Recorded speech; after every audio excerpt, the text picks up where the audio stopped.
साथियों नमस्कार, स्वागत है आपका आपके अपने चैनल स्टार ऑनलाइन स्टडी में। और आज हम बात करेंगे भारतीय राज व्यवस्था के बारे में। और भारतीय राज व्यवस्था में हमारा टॉपिक रहेगा भारत के संविधान के अंदर हमारे जो मूल अधिकार है उसके बारे में बात करेंगे, यानी फंडामेंटल राइट्स है उसके बारे में बात करेंगे।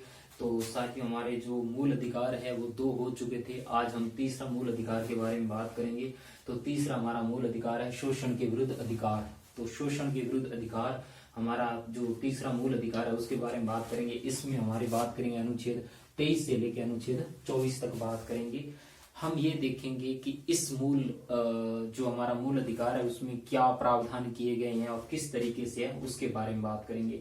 तो जैसा कि आपको बताया, अनुच्छेद 23 और 24 शोषण के विरुद्ध, यानी किसी व्यक्ति के साथ शोषण होता है तो उस संबंध में संरक्षण क्या है उसके बारे में चर्चा करेंगे। तो आर्टिकल नंबर 23 अनुच्छेद 23 हमें क्या कहता है? मानव के दुर्व्यापार और बलात्श्रम बेगार प्रथा का प्रतिषेध, यानी कि हम कह सकते हैं मानव का दुर्व्यापार, किसी भी मानव का खरीद फरोख्त नहीं हो सकती, व्यापार नहीं हो सकता।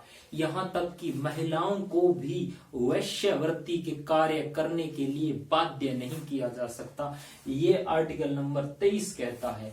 और किसी भी व्यक्ति यानी किसी बालक, महिला या किसी व्यक्ति को खरीदा या बेचा नहीं जा सकता। और हमारे संविधान में ये प्रावधान किया गया था कि किसी को खरीदना या बेचना या दास बनाना गैर कानूनी है, उस पर रोक लगाई गई है, बेगार प्रथा का निषेध। तो हम यहाँ बात करेंगे बेगार प्रथा के निषेध के बारे में बात करेंगे। तो हम देखते हैं कि पहले क्या होता था कि बिना पैसे दिए हुए, बिना मजदूरी दिए हुए क्या करते थे कि लोगों से काम करवा लिया जाता था, उसके संबंध में उसे आय नहीं दी जाती थी, पैसे नहीं दिए जाता था। तो हमारे संविधान में इस बात का स्पष्ट प्रावधान किया गया था कि बेगार प्रथा की मनाही होगी। तो ये अनुच्छेद 23 में है कि मानव का दुर्व्यापार, बलात्श्रम, यानी बलात्श्रम मतलब दबाव से किसी भी व्यक्ति को बाध्य नहीं किया जा सकता। अगर कोई व्यक्ति किसी कार्य को नहीं करना चाहता तो उसे राज्य या कोई भी प्राइवेट व्यक्ति बाध्य नहीं कर सकता। पहले क्या होता था कि किसी भी व्यक्ति को कार्य करना ही पड़ता था। उसका कारण ये था कि पहले ऐसा कोई कानून नहीं था, लेकिन अब हमारा मूल अधिकार है अनुच्छेद 23 के तहत अगर किसी व्यक्ति को दबाव से कार्य करवाया जाता है तो अनुच्छेद 23 का उल्लंघन होगा, उसके खिलाफ न्यायालय में कार्रवाई की जा सकती है। तो अनुच्छेद 23 हमें मानव के व्यापार और बलात्श्रम बेगार प्रथा प्रतिषेध के बारे में बताता है। और ये जो हमारा मूल अधिकार है वो है शोषण के विरुद्ध अधिकार, यानी किसी भी व्यक्ति का शोषण नहीं हो सकता है, किसी भी व्यक्ति का व्यापार नहीं हो सकता है, देह व्यापार नहीं हो सकता, किसी को बाध्य नहीं किया जा सकता, किसी को बिना पैसे कार्य नहीं करवाया जा सकता। बेगार प्रथा, एक राजस्थान में प्रथा थी हाली प्रथा, वो भी ऐसे ही थी, उसको भी इसके तहत बंद किया गया था। हाली प्रथा, हाली प्रथा क्या थी? एक वर्ग ऐसा था जिसका कार्य क्या होता था? हल जोतना ही होता था। उसके पीढ़ी दर पीढ़ी उसका काम क्या होता था? उसके आने वाली पीढ़ियां ही हल जोतती रहती। लेकिन अनुच्छेद 23 के तहत हल्ली प्रथा पर भी रोक लगा दी। किसी भी व्यक्ति को वंश, जाति, लिंग, जन्म स्थान के आधार पर किसी के साथ भी ऐसा नहीं किया जाएगा। अगर ऐसा किया जाता है तो उसे आर्टिकल 23 के तहत दंडनीय अपराध है। और इसके प्रावधान के लिए अनुच्छेद 35 के लेकर उसे दंडनीय कार्यवाही की जा सकती है। तो अनुच्छेद 23।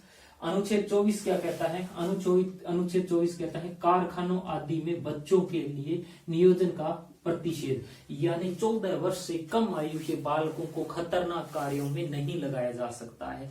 यानी 14 साल से कम आयु के जो बालक है उन्हें कार्य नहीं किया जा सकता। अगर मजबूरी बख्श करवाया जाता है जहाँ खतरनाक नहीं है, अब खतरनाक से तात्पर्य क्या हो गया? जैसे अपने कह सकते हैं उद्योगों में, कारखानों में, फैक्ट्रियों में, बागानों में, तो वहां निषेध किया गया है। अगर कहीं और जहां पर खतरा नहीं है वहां पर अगर कार्य करवाया जाता है तो 3 से 4 घंटे ही कार्य किया जाएगा। और जो नियोजन यानी जो उसे काम करवा रहा है उसका दायित्व होगा कि उसे 14 वर्ष तक की शिक्षा उपलब्ध करवाए। और उसका खर्चा कौन वहन करेगा? जो करेगा वो, जो जिसकी कार्य कर रहा है बालक, वो वाला उसका खर्चा वहन करेगा। लेकिन कारखानों और आदि खतरनाक कार्यों में नहीं लगाया जा सकता। अगर किसी व्यक्ति को मुक्त करवाया जाता है। हम आए दिन खबरें पढ़ते हैं कि इतने बच्चों को कारखाने से मुक्त करवाया, जबरन कार्य करवाया जा रहा था, बच्चों को छुड़वाया, बलात्श्रम से छुड़ाया। तो क्या करती है सरकार, 20,000 रुपए का प्रावधान करती है। अगर 20,000 रुपए उससे नियोजन वाले से लिए जाते हैं।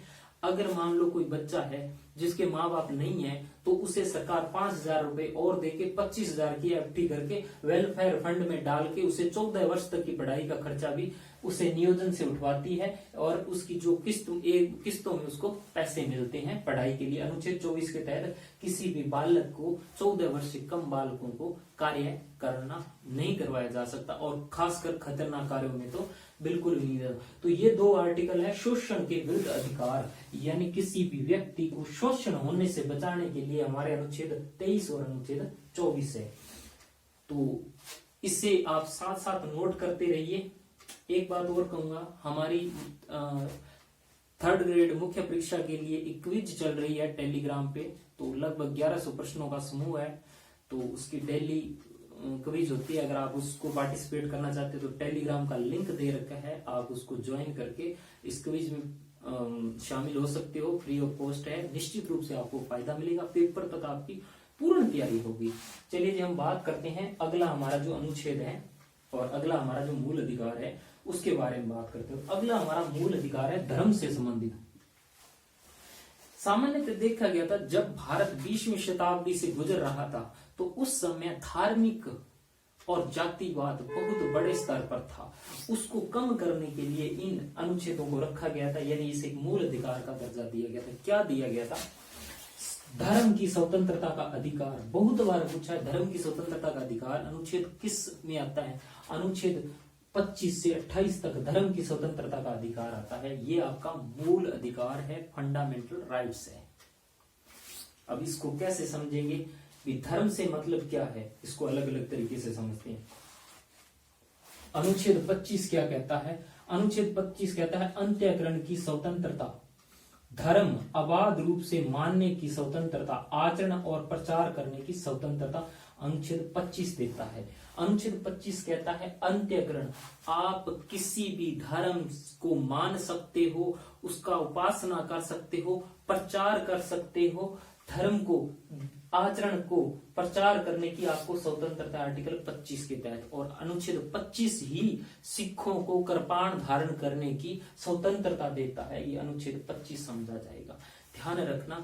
अनुच्छेद 25 में ये क्या, प्रचार किया जा सकता है, अबाध रूप से धारण किया जा सकता है, किसी भी धर्म को मान सकता है। लेकिन यहाँ बात ध्यान रखना, राज्य यानी यहाँ गवर्नमेंट की बात हो रही है।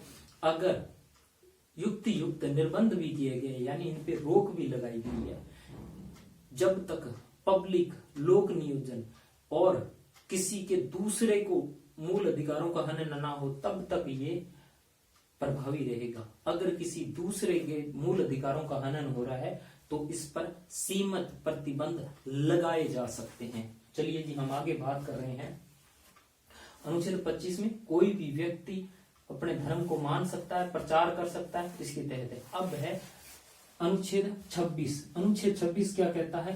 धार्मिक कार्यों के प्रबंधन की स्वतंत्रता। जैसे अनुच्छेद 25 तो धर्म को मानने की स्वतंत्रता है, अनुच्छेद 26 धार्मिक समुदायों को मानने की स्वतंत्रता देता है। यानी कोई भी समुदाय अपना अलग से प्रबंध कर सकती है। उदाहरण के लिए देखें तो हिंदू धर्म में से शैव और वैष्णव धर्म अलग से सुप्रीम कोर्ट ने इन्हें समुदाय माना है, तो समुदाय प्रबंध करने की स्वतंत्रता दी गई अनुच्छेद 26 के तहत। कोई भी व्यक्ति अपना अलग से समुदाय बना सकता है। ध्यान रखना, केवल धार्मिक, गैर धार्मिक पे ये अनुच्छेद और ये मूल अधिकार लागू नहीं होता। वैष्णव और जो शैव धर्म है उन्हें सुप्रीम कोर्ट ने भी अलग समुदाय माना है, तो समुदाय माना जा सकता है अनुच्छेद 26 के तहत। यानी अनुच्छेद 26 है जो समुदायों को मानने की स्वतंत्रता देती है, बनाने की स्वतंत्रता देती है, लेकिन इस पर भी युक्त प्रतिबंध है।